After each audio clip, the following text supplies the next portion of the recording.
Welcome back to our Voices of Electrification episode series for the EPRI Current. I'm your host, Samantha Gilman, and last time we heard from a few different organizations talking about electrification in terms of equity or energy efficiency, military resilience, really expansive topics. Today, we're going to hone in a little bit and we're going to talk more specifically around electrification of transportation. We recorded these interviews live on the show floor from Electrification 2024. Behind you, my listeners, is actually the expo hall, and I am staring at an electric garbage truck right now. Now, I don't have the garbage truck on as a guest, but I've got folks from Uber, DOE office, and more. I'm excited. Let's get started. All right, we're here with Adam Gromis from Uber, the global lead for sustainability policy at Uber. And thank you so much for joining us today. And just to level set with our listeners, can you tell us a little bit about what you do at Uber? Thank you. So I am the global lead for sustainability policy, and I focus predominantly on passenger vehicle electrification. And I was very lucky to be the first environmental hire, or the first person with a full-time remit for sustainability 7 years ago at Uber. At the end of the day, I'm an advocate. Internally, I work with a lot of cross-functional partners from the business to find ways we can promote electrification at Uber as a means of both decarbonizing our business, but of course, future-proofing our business, while of course managing towards our near-term profit targets.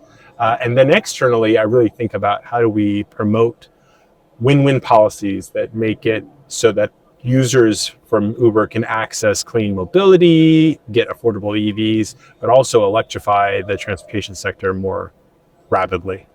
So then how is Uber incorporating sustainability and electrification? Right. Uber, we want to be the cleanest platform for mobility on Earth. And we are driving towards being a completely zero emission platform for mobility and a zero waste platform for mobility now that our delivery business is so much bigger. We've made public commitments to reach zero emission mobility targets and low waste targets by 2040 globally across all of our businesses. And that means engaging the 6.8 million people who open Uber every day to work, to be drivers, to move people from A to B, or to be couriers to take things from A to B.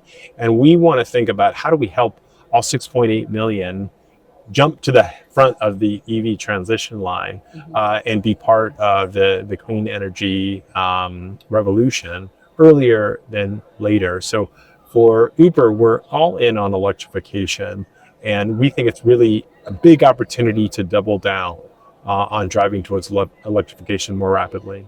I will say I am an avid Uber user. I used to live in a big city. I used to take it to work. Oh, great. But I love now that we open it up, it'll tell you there's like an eco option and it gives you those, Uber Green, it gives you those specifics. And so sort of to what you were just alluding to, and I'm going to change up our order of questions because I think this plays well to that, is how is Uber approaching electrification when you think about your drivers? Yes. Drivers are really at the heart of our efforts to move towards 100% EVs on Uber. We can't get there without bringing all the drivers along. And that's really where the impact opportunity is. So as I mentioned before, every month, 6.8 million people around the world open their Uber app to work, to earn money. And they either move people from A to B or they move things from A to B through Uber Eats. So we think about them when we help them getting into an EV. Already today, about 126,000 active drivers every month are using EVs on Uber around the world. As far as we know, that's the largest network of all electric vehicle providers for passenger mobility on the planet, for on-demand passenger mobility, 126,000. And what we found through both our own research and looking at external research is that there's something magical when that happens, when someone on Uber switches to an EV, they deliver outsized benefits compared to when a member of the general public switches to EV. So let me give you an example. Research shows that when an Uber driver converts to EV from ICE, the driver can save up to 4 times the emissions savings as when a member of the general public. They drive more. Our data shows that active EV drivers on Uber complete about 170 trips every month. So that means 170 transactions where the driver's earning money with their EV. It means 170 opportunities to talk to the rider in the back seat about what it means to be an EV, or for the rider to say, hey, is this an EV? And drivers tell us it happens all the time. They become ambassadors for the technology. It means 170 opportunities every month for the local green economy to grow through locally produced electricity powering the ride. So we think that the benefits really go beyond. And I have to assume it's also, we said 170 trips per month trips for every per month, active EV driver. That's less gas that the drivers are having to buy. Because I will say, I have driven for Uber before. Oh, fantastic. Yes. Thank you. It's how I afforded my honeymoon. Amazing. But one of the things I always had to consider is like, okay, do I have enough time to drive today to make up how much I'm going to have to spend in gas? That's right. That's right. The cost savings is the primary motivation for that drivers tell us in surveys for going EV. And in fact, we find that nearly half of all drivers in the US are currently considering moving to an EV for their next vehicle, primarily because of those cost savings. The last thing that I think is worth noting here, Samantha, is that what we found through both our own numerical research and through surveys is that drivers in EVs on Uber are more diverse than drivers in EVs in the general public. We did a study that we published a couple of years ago that showed that folks renting an EV with our partners in California were 2 to 3 times more likely to come from a low-income household or from a community of color than EV owners in the general public. We didn't create our programs to tackle equity, but what we're finding is that through business innovation, through finding ways that we can create more front doors for drivers to get into EVs, we're welcoming a lot more people to the EV transition than would have been there otherwise. And we're really excited about that. Next, we're joined by Chelsea Sexton from the Loan Programs Office at the DOE. Now, for Electrification 2022, you were one of our featured Humans of Electrification. And at that time, the title we associated with you was EV enthusiast. So your description has changed in the last 2 years. But I'd like to hear sort of a bit about your background and how you were identified as an EV enthusiast, and then how you found your way to the DOE. Well, first, thanks for letting me crash your party, and it was very kind of you to feature me a couple of years ago. I have had the weirdest, coolest career. I started at General Motors 30 plus years ago, first as a car salesman, and then moving over to the EV1, a first modern electric car, where I fell in love with vehicle electrification and have cobbled together the weirdest little career ever since in venture capital and nonprofit and consulting. And then a few years ago, I got the opportunity to take 30 years of experience in the front lines of all of this and apply it to the deployment of taxpayer capital in these loans to facilitate the supply chain that everybody needs to stand up electric transportation. Can you tell us a bit about the Advanced Technology Vehicle Manufacturing Loan Program that you work on? It's a mouthful. Yeah, I mean, the ATVM program was initially stood up in the late 2000s. It's best known for having financed Tesla and Nissan and Ford way back then. But lately, where we have most of our interest from the industry is in actual components and materials and supply chains. So even today, we just announced a $2.2 billion loan for a lithium processing project, which is the 5th critical materials project we've done and the 11th ATVM project we've announced in the last couple of years. We've got battery cells and packs and modules. We've got wiring harnesses.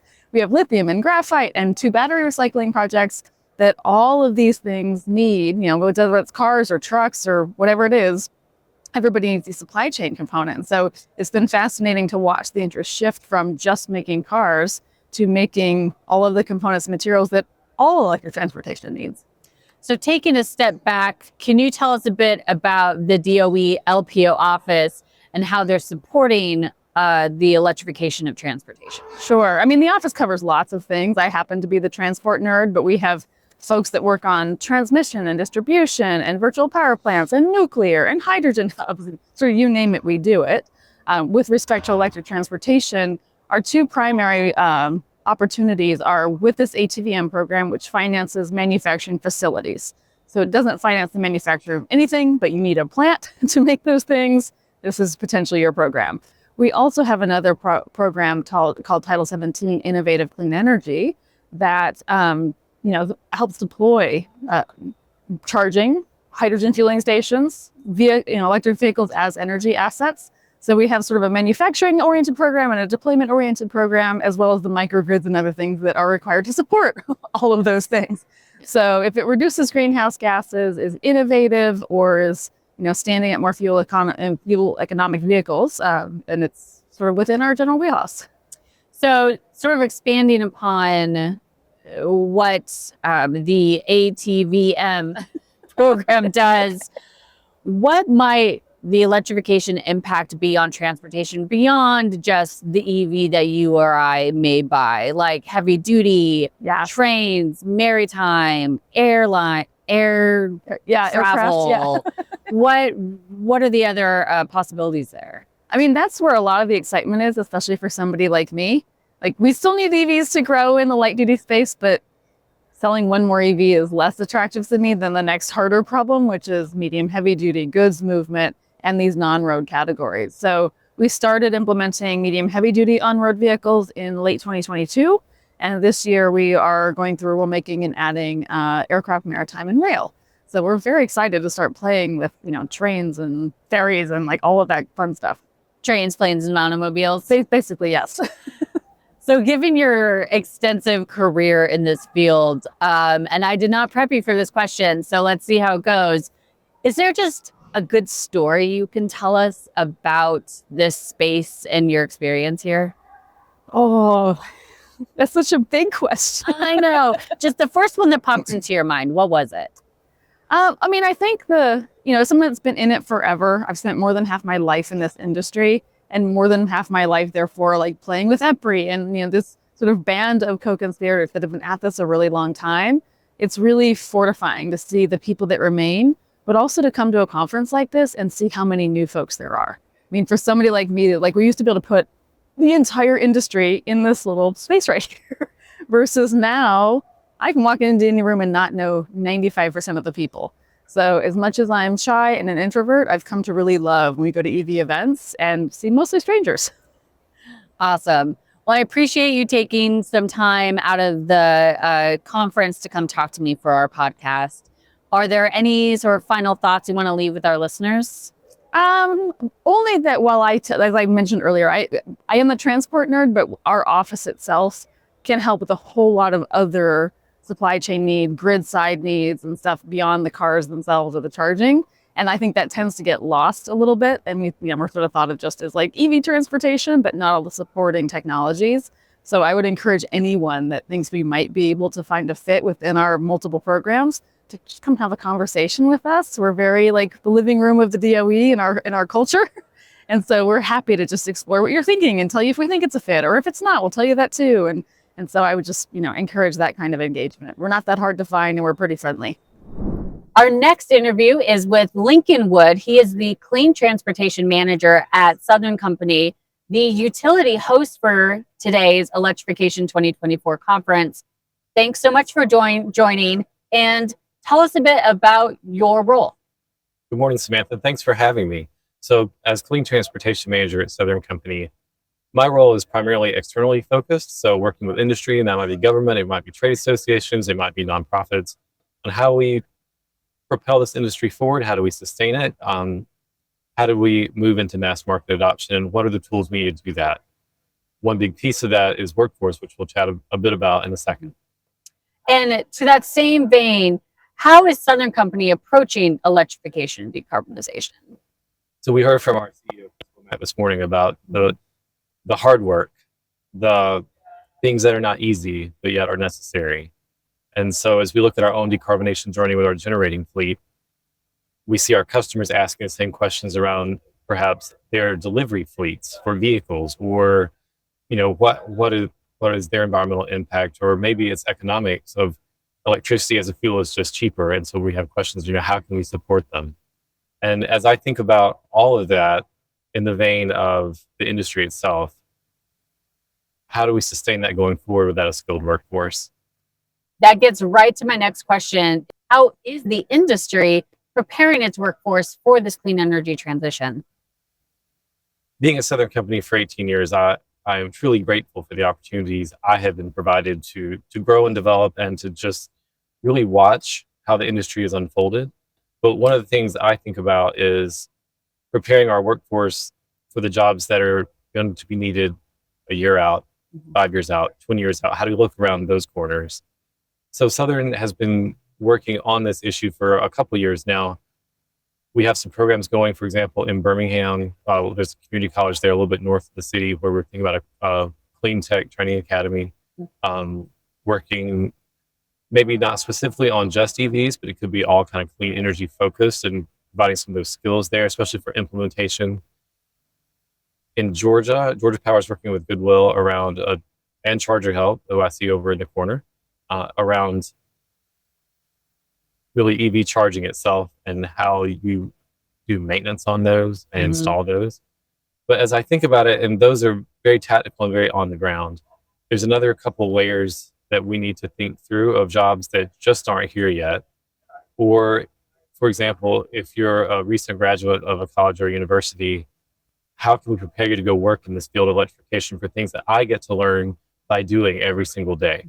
So Alabama Power actually started the ball rolling with an investment at the University of Alabama in partnership with Mercedes-Benz for the Alabama Mobility and Power Center. And it's focused on electric transportation technologies and battery tech, also with some microgrids. I mean, it's all clean energy focused. And that's in partnership, of course, with the state as well. And then in Georgia Power gifted University of Georgia $5 million for a Georgia Network for E-Mobility and Equity. And that gift's going to bring several things forward. But one of those I'm most excited about is an E-Mobility certificate. And the certificate is going to roll through different aspects of electrification, just from the field itself and kind of current overview, but also into battery technology and how electricity, for example, is priced. And if you think about this, I think about it in terms of, in many of the curriculums that are being developed, battery manufacturing or battery chemistry might be taught in the College of Engineering. But if you need to learn how a warehouse operates, that would be supply chain, which might be in the College of Business. And those two things don't connect. So one of the things the certificate will do is connect those things, where you can bolt on either courses from the College of Business, the College of Public Health, or School of Public International Affairs. With that curriculum will be made digital so that all colleges and universities across the state will have access to it. We'll also focus on bringing together industry and academia consortium, but also working with our HBCUs around the state. I think about this a lot of, we're all in this together, we're all in this transition together.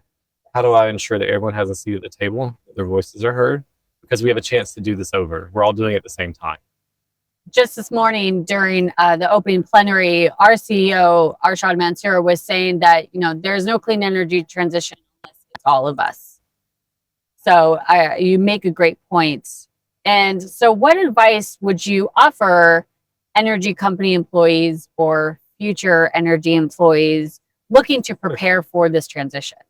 So a little history about me. When I was in school more than 20 years ago now at UGA, my student job, it's a city transit bus like New York City or Atlanta style. I mean, I have the CDL for it. I still actually have it. It's very non-traditional, but I think about that job a lot because part of my job is training. I trained other drivers, and some of the drivers that I trained are actually still there and still driving.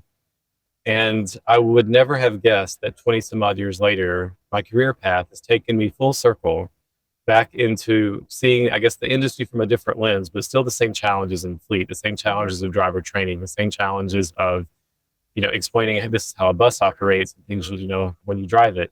For example, I still remember how to do the pre-trip of the bus and sticking my finger in the coolant reservoir to make sure that there's coolant in the engine before I started that day. Just all sorts of details that I never thought would be relevant again. And now here we are. So I guess my advice would be, even though your jobs may not always line up and you may think that's a skill you'll never use again, I'm living proof that you will.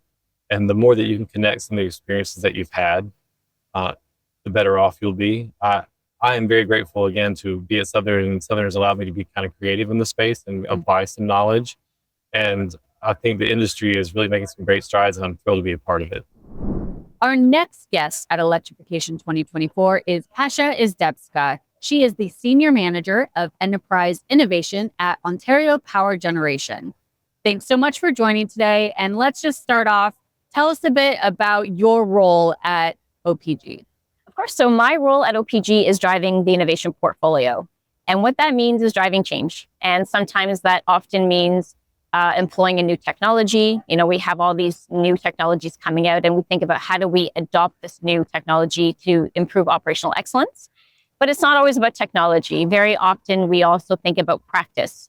When I go to work, should I be doing something the same way as I've been doing it last week or maybe, say, 10, 20 years ago? We need to change also the way we approach our work. And we need to also think about how do we change our mindset? If we can think of a new way to do innovation and do our work, can we also inspire others to do the same? So my bread and butter is driving change, coming to work, looking for ways to achieve operational excellence, encourage other people to do the same, and just looking for new ways to do our work and meet operational excellence targets. That's great. And in talking to some of our folks at EPRI who have worked with you in the past and just sort of seeing your background, I know innovation is your passion. So what are you focused on specifically at OPG? So innovation is absolutely my passion. I love my job. I think it's just the most incredible job in the world. So we focus primarily on 6 innovation areas. And the reason we focus on 6 is not to stifle innovation. And I wanted to address this because very often the thought is, well, if you're telling individuals to innovate in a specific area, you're stifling innovation.